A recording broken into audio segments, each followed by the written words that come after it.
आज गलो welfare society का पान अरुणाचल ब्लड डोनेशन कैंप में हम एक ऐसा शख्स से हम मुलाकात करेंगे और उनसे जानेंगे। उनसे हम पूछेंगे कि ब्लड डोनेशन देना अपने हमारे लिए फ़ायदा है कि नहीं है, और ब्लड डोनेशन को लेकर के जितना मिसकॉन्सेप्शन है अरुणाचल में, जैसे कि ब्लड को बेचा जाता है, ब्लड को आप टेस्ट नहीं होता है ऐसे ही दे देता है, ऐसा बहुत सारा सवाल है, हम उनसे क्लियर करेंगे। और ब्लड डोनेशन को लेकर के शुरुआती दौर में और आज के दौर में अरुणाचल के पब्लिक में क्या चेंजेस आया आज तक, वो सब हम जानेंगे रमेश जेके से, जो कि अरुणाचल वॉलंटरी ब्लड डोनर्स एक ऑर्गेनाइजेशन है वो चला रहे, और ये 2008 से लेकर के ब्लड डोनेशन में ये पायनियरिंग किया है। और आज का डेट में अगर हम ब्लड डोनेशन का बारे में बात करता है तो इनके नाम ही सबसे पहले आता है। और आज तक इनको जैसे बताया कि जितना सारा हमारा अरुणाचल का अभी जो एक रोल मॉडल स्टेट आया है ब्लड डोनेशन को लेकर के, इनमें मिस्टर रमेश जेके का बहुत बड़ा हाथ है। हम उनसे बात करेंगे, उनसे जानेंगे कि ब्लड डोनेशन से रिलेटेड क्या क्या है। MPL न्यूज़ लाइव आज हम अभी पहुंचे हैं RK मिशन हॉस्पिटल ईटानगर, और गलो वेलफेयर सोसाइटी द्वारा आयोजित आज के पान Arunachal voluntary blood donation camp में यहाँ ब्लड डोनेशन हो रहा है। और फॉर्चुनेटली हम यहाँ मिले हैं रमेश जेके जी। इनका बारे में इतना ही बोल सकता हूँ कि अरुणाचल में अगर ब्लड डोनेशन का बात आता है तो इनका नाम आता है। ये सिनोनिम्स विद ब्लड डोनेशन, और ब्लड डोनेशन मूवमेंट को अरुणाचल में अगर कोई रिवोल्यूशनाइज किया है, कोई अगर इसको घर घर तक पहुंचाया है तो यही है हमारा जो सर है। हम इनसे बहुत इंस्पायर्ड है, और हम आज पूछेंगे कुछ सवाल जो सोसाइटी के जो ब्लड डोनेशन को लेकर जो डाउट है उनको इनसे क्लियर करेंगे। स्वागत है सर आपका हमारे चैनल में। जो आज ब्लड डोनेशंस हुआ, अभी लगभग 18 यूनिट्स कलेक्शंस हुआ, और मैं आपके माध्यम से मैं पब्लिक्स को मैं 2-3 बेसिक्स बातें बताना चाहता हूँ। बहुत लोगों का 2-3 सवाल हमेशा रहता है कि रेगुलर ब्लड डोनेशंस होता है, ब्लड मिलता नहीं है, और दूसरी बात है कि बोलते हैं कि अगर हम ब्लड लेते हैं तो हम पैसा दे के लिया है। तो ये बहुत सारे 2 सवाल रहते हैं, जिसकी वजह से वॉलंटरी ब्लड डोनर्स एक तो क्रिएट नहीं होता, और एक तो ब्लड देने नहीं आता, और ब्लड बनाने का कोई मैकेनिज्म नहीं है। वो एक इंसान ही दूसरा इंसान को दे सकता है। तो मैं पहला बात बताना चाहता हूँ कि हमारा स्टेट का ईयरली रिक्वायरमेंट है 15,000 ब्लड ईयरली, और अगर हम ईयरली अगर 25 से 30 कैंप्स भी लगाता है तो मुश्किल से कलेक्शन होता है 7,000 यूनिट्स। तो कलेक्ट जो डिमांड है वो बहुत ज़्यादा है। और जैसे कि आज हम लोग अगर आज ब्लड डोनेशंस किया, अगर 20 यूनिट्स कलेक्ट होता है या 25 कलेक्ट होता है, वो कल का दिन तक ख़त्म हो जाएगा। अगर हम 100 यूनिट कलेक्शंस करते हैं तो 12 डेज से ज़्यादा रहता ही नहीं है। तो बहुत लोग ये समझते हैं कि कैंप्स किया, ब्लड डोनेशंस कैंप्स हुआ, ब्लड नहीं मिला, जबकि डिमांड इतना ज़्यादा है, सप्लाई कम है, तो सबको अवेलेबल नहीं करा सकता। अगर 100 यूनिट्स ब्लड 12 डेज में खत्म होता है तो आप खुद इमेजिन करके देखिए कि ब्लड अवेलेबिलिटी कैसा होगा। जब नहीं होगा तो आपको ब्लड नहीं मिलेगा। तो काइंडली लोग इसको सवाल करने की वजह, गुस्सा करने की वजह, लोग आए ब्लड डोनेट करें, ज़्यादा से ज़्यादा ब्लड डोनेट करेगा, अवेलेबिलिटी जो ब्लड बैंक में जो अवेलेबिलिटी है उनको बढ़ाए, डिमांड को फुलफिल करे, तब सब सारा को ब्लड मिलेगा। और दूसरी बात है कि लोग बोलते हैं कि हम ब्लड RK मिशन से लिया, हमने पैसा दे के लिया ब्लड से। तो मैं बताना चाहता हूँ कि सुप्रीम कोर्ट का नॉर्म्स के हिसाब से हर ब्लड का एक प्रोसेसिंग चार्जेस होता है, उस चार्जेस का 1250 रुपया लेना है, ऐसा सुप्रीम कोर्ट का एक नॉर्म्स है।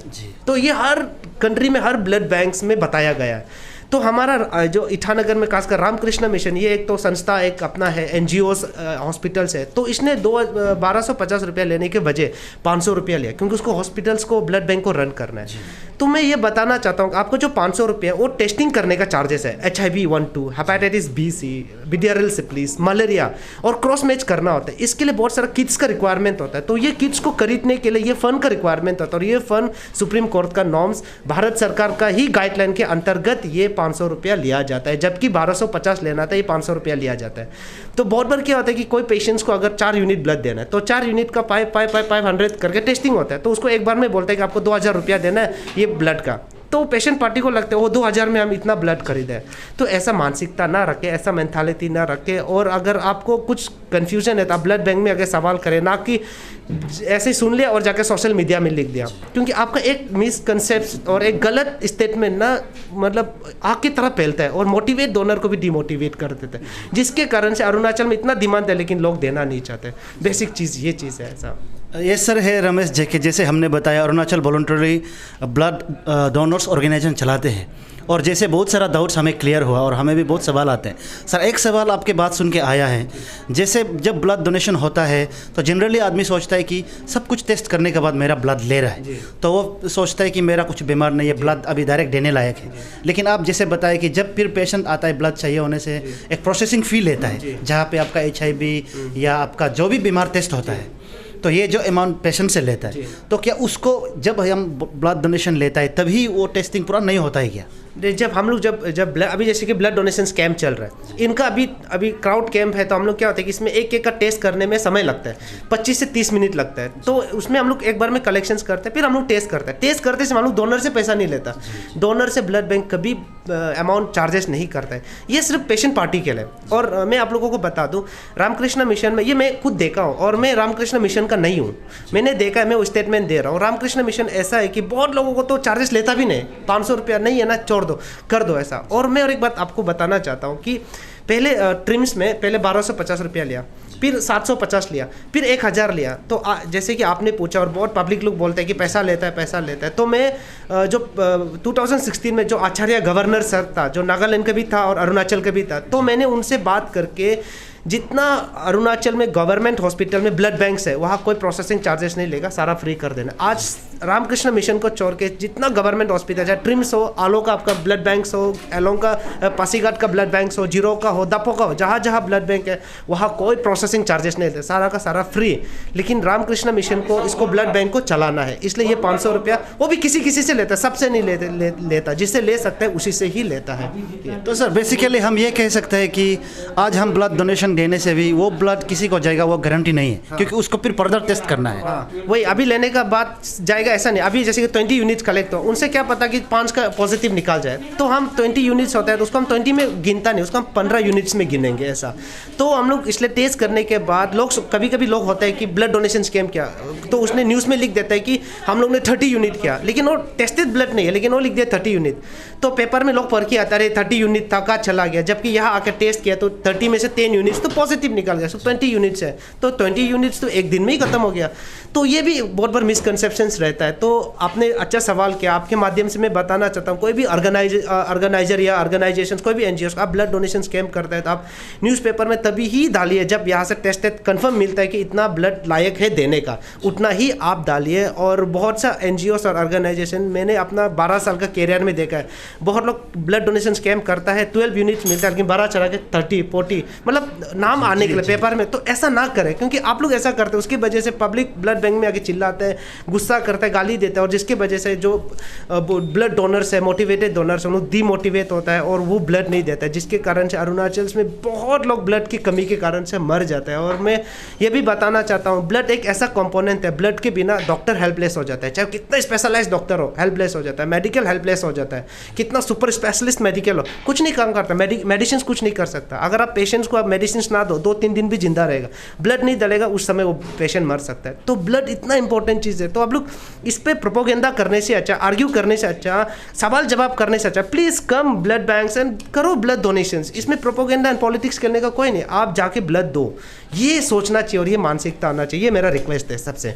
सर ये मेरा मतलब आखिरी सवाल में से है, जैसे आप लोग वहाँ पे फॉर्म में लिखते हैं कि कुछ बीमार होगा तो आपको इन्फॉर्म करेगा, आप यस नो करवाते हो, नंबर लेते हो, कभी किसी को बीमार पकड़ा हो और आप उनको फोन करके बता दिया, ऐसा कुछ हुआ? हाँ, ऐसा होता है। हम लोग जब भी नंबर इसीलिए लिया जाता है, किसी का पॉजिटिव हो गया तो हम लोग उसको इंडिविजुअली कॉल करके काउंसलिंग के लिए बुलाता है, क्योंकि बहुत बार हम लोग यहाँ पर टेस्ट करता है तो वो पॉजिटिव निकालता है, उसको हम लोग कन्फर्म नहीं देता है, हम लोग रिपीट टेस्ट के लिए उसको एडवाइस करता है कि आपका देखिए आपको हेपेटाइटिस बी ब्लड बैंक में मिला है, लेकिन इसका मतलब है कि आप हेपेटाइटिस, हम लोग ये कन्फर्मेशन नहीं दे रहा, आप एक बार रिपीट टेस्ट आप अच्छा जहाँ डायग्नोस्टिक सेंटर है वहाँ जाके दोबारा कराएं। और बहुत बार वहाँ नेगेटिव हो जाता है तो उसके बाद वो फिर ब्लड डोनेट करके जाता है, लेकिन हम लोग इंडिविजुअली बताया जाता है, क्योंकि उसको क्राउड में बताने का चीज़ नहीं है उनका बीमारी को। तो हम लोग हर डोनर्स को इंडिविजुअली कॉल करके, हम लोग फोन में नहीं बताता, हम लोग ब्लड बैंक में बुलाता है, अकेला में उसको काउंसलिंग करता है, और काउंसलिंग करने के बाद उसको रिपीट टेस्ट के लिए हम लोग एडवाइस करता है। तो सर आप जैसे कहा कि देते समय एक टेस्टिंग करता है, उसमें 1200 या 500 का लेता है, क्या गवर्नमेंट को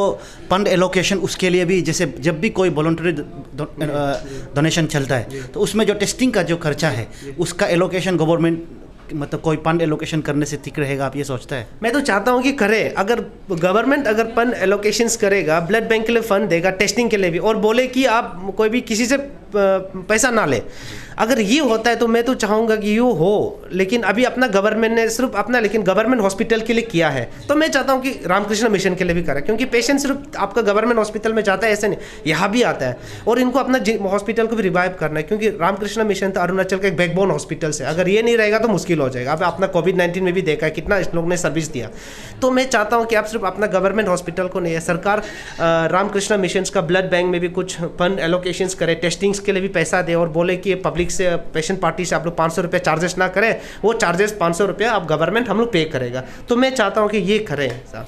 सर 2 सवाल अभी एक साथ मैं पूछूंगा। एक तो नॉर्मली एक दिन में कितना यूनिट का डिमांड रहता है मुनोवी स्टेट में, और आज जो कोविड का सीज़न में डिमांड कितना आ रहा है? जो हम लोगों का अभी जैसे कोविड में चला 24 मार्च से लॉकडाउन शुरू हुआ था, तब से तो इतना ब्लड का एक दिन में 30 to 35 transfusions every day 30 to 35 transfusion, इतना हैवी ट्रांसफ्यूशंस, और बहुत लोगों को तो मिलता भी नहीं, जिसके कारण से डायलिसिस, यूजुअली डायलिसिस में ब्लड का बहुत रिक्वायरमेंट होता है, किडनी फेलियर्स का, उसमें है बहुत लोगों को डायलिसिस नहीं हो पाता। और ओटी पेशेंट्स में अगर 10 पेशेंट का ओटी होता है तो उनमें से तो 5 को तो ब्लड लगना ही है, और कुछ के लिए स्टैंड बाई के लिए रखना होता है। प्रेग्नेंट मदर है, थैलेसेमिया पेशेंट्स है, हेमोफीलिया पेशेंट्स है, ऐसा और अनगिनत पेशेंट्स है जिसको ब्लड का जरूरी होता है। तो लॉकडाउन का समय में 30 to 35, और जब जनरल जो होता है हम लोगों के पास में तो आता ही है, एक दिन में तो 15 से 20 एवरीडे होता ही है। ये सिर्फ ट्रिम्स का, आरके मिशन का बात करें, अगर ट्रिम्स का लेगा तो ईटानगर नाहरलगुन में एक दिन में यूजुअली डे में, जब कोविड से पहले का बात भी है, एक दिन में 30 to 40 यूनिट्स तो एवरीडे होता ही था। अभी तो लॉकडाउन का समय में यहाँ 30 to 35 है, तो ट्रिम्स में भी सेम हालत। तो इस हिसाब से पर डे 60 यूनिट्स का ट्रांसफ्यूशंस का डिमांड आता है ऐसा। और यूजुअली सब लोग मेडिकल डॉक्टर्स बोलते हैं या बोलते हैं, सब मुझे ही कॉल करते हैं, तो मेरा पास कैलकुलेशन हो जाता है कि एक दिन में कितना जा रहा है ऐसा। तो उस हिसाब से मैं बता रहा हूँ कि ट्रिम्स और आरके मिशन का हिसाब से अभी हिसाब से हर दिन हम लोग, मेरा पास तो 70-80 केस आते हैं, उस हिसाब से 50-60 तो ट्रांसफ्यूशंस तो होता ही है। और दूसरा समय में तो बहुत ज़्यादा होता है इस डिमांड का, तो ये डिमांड भी तभी होगा जब लोग ब्लड देगा। और मैं तो चाहता हूँ कि प्लीज़ ब्लड डोन, अपना स्टेट का ईयरली 15,000 रिक्वायरमेंट को हम सबको मिलके ख़त्म करना है। और ब्लड डोनेशन किसी एक का जिम्मेदारी नहीं है, किसी एक ऑर्गेनाइजेशंस का या गवर्नमेंट का या कोई NGOs का जिम्मेदारी नहीं है, हम सबका जिम्मेदारी है, क्योंकि ब्लड में ह्यूमैनिटी को दर्शाता है, इंसानियत को दर्शाता है। तो एज ए इंसानियत हम सबको मिलकर ब्लड डोनेशन कैंप करना चाहिए ऐसा। तो मेरा यही दरख्वास्त है। तो सर ब्लड डोनेशन को लेकर के पब्लिक में जनरली एक डर सा रहता है कि मैं ब्लड दूंगा तो मतलब कहीं बीमार ना हो जाओ, कहीं मेरा ही देहांत ना हो जाए, या बहुत सारा मतलब एक डर रहता है, उसको आप क्लियर कर दे। और फाइनल एक आपका तरफ से सोसाइटी को, अरुणाचल पब्लिक को हमारे माध्यम से एक आप अपील और मैसेज दे दीजिए। देखिए, ब्लड देने से आपने जैसे पूछा कि बहुत लोगों का एक शंका रहता है, डाउट रहता है कि हम ब्लड देगा तो वीकनेस हो जाएगा, बीमार हो जाएगा, कमज़ोर हो जाएगा। लेकिन मैं बताना चाहता हूँ, ये मैं नहीं बोल रहा, मैं एक साइंटिफिक थॉट्स में आपके सामने में रख रहा हूँ। जो रेगुलर ब्लड देता है उनको कैंसर होने का रिस्क भी कम हो जाता है बहुत, क्योंकि देखो अरुणाचल में आजकल कैंसर का रेशियो बहुत बढ़ रहा है। अगर आपको कैंसर बीमारी से बचना है तो आप ब्लड डोनेट कीजिए। आप अगर ईयरली 3 बार आराम से आप डोनेट कर सकते हैं। आप एक बार ब्लड देकर 90 डेज यानी कि 3 महीना आपको गैप लेना है। अगर 1 साल में अगर आप 3 बार ब्लड देता है तो आपका लाइफ में कैंसर होने का रिस्क कम हो जाएगा। और दूसरी बात, आप रेगुलर ब्लड देने से कोलेस्ट्रॉल, आपका लिपिड लेवल नॉर्मल हो जाता है। आपका रेगुलर ब्लड देने से आपका ब्लड प्रेशर नॉर्मल रहता है, स्ट्रोक नहीं होता। Usually blood pressure high, stroke, paralysis में 99.9% रिकवर होने का कोई चांस नहीं है। 1% भगवान दया किया तो ठीक हो जाता है। ज़्यादातर लोग लाइफ टाइम पैरालिसिस होकर वही डेथ हो जाता है। तो ब्लड देगा तो आपका ब्लड प्रेशर नॉर्मल रहेगा, आपको स्ट्रोक नहीं आएगा। आप रेगुलर ब्लड देगा तो आपको हार्ट अटैक नहीं आएगा। हार्ट अटैक रेगुलर ब्लड देगा तो आपका किडनी और लिवर जैसा ऑर्गन आप हेल्दी रहेगा। और मैं बता दूं, जैसे कि हम लोगों का पास इम्यून सिस्टम अभी कोविड को चलते ये बहुत बार आया कि जिसका इम्यून सिस्टम स्ट्रांग होता है तो उसका वायरस उसके बदन में ज़्यादा देर तक नहीं बैठ पाता, और ऐसा पेशेंट बहुत रिकवर भी हुआ। और ब्लड आप रेगुलर डोनेट करें तो आपके अंदर में वाइट ब्लड सेल डेवलप होता है, और वाइट ब्लड सेल का काम होता है कि इम्यून सिस्टम को बनाना, स्ट्रॉन्ग करना। तो आप रेगुलर ब्लड देगा तो आपको एवरी 3 मंथ आपको वाइट ब्लड सेल डेवलप हो रहा है। उसकी वजह से आपको every 3 month immune system strong हो रहा है। तो इम्यून सिस्टम बंद। और दूसरी बात है कि जैसे हमको जिंदा रहने के लिए लंग्स के लिए ऑक्सीजन का रिक्वायरमेंट है, तो वैसे हमारा बॉडी पार्ट्स में ऑर्गन्स को भी ऑक्सीजन चाहिए होता है, मसल्स को चाहिए होता है, ऑर्गन्स को चाहिए, स्किन्स को, बोन को, ब्रेन को।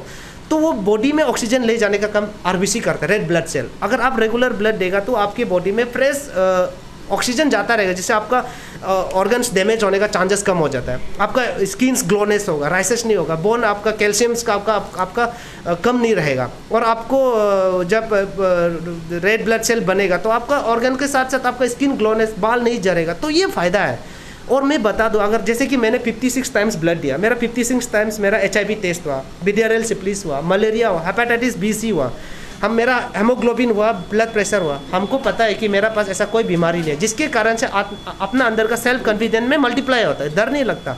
अगर आप ब्लड नहीं देगा तो बहुत सारा क्वेश्चन है, बीमार है क्या नहीं है क्या नहीं, और एक दिन जब आप मेडिकल में जाते हैं, टेस्ट करते हैं, लास्ट स्टेज हो जाता है। तो ये ब्लड देने का ये फ़ायदा है। तो इसलिए आप लोग ब्लड देने से मत सोचे कि कमज़ोर होगा, ब्लड देने से आप खुद का तो मेंटेन करता ही करता है, किसी का ज़िंदगी बचाता है, ये सबसे बड़ी बात है। और किसी रोता हुआ चेहरा में एक स्माइल छोड़ जाता है, ये बहुत बड़ी बात है। और आप लोगों ने कभी सुना होगा, एक रक्तदान 3 जीवन दान।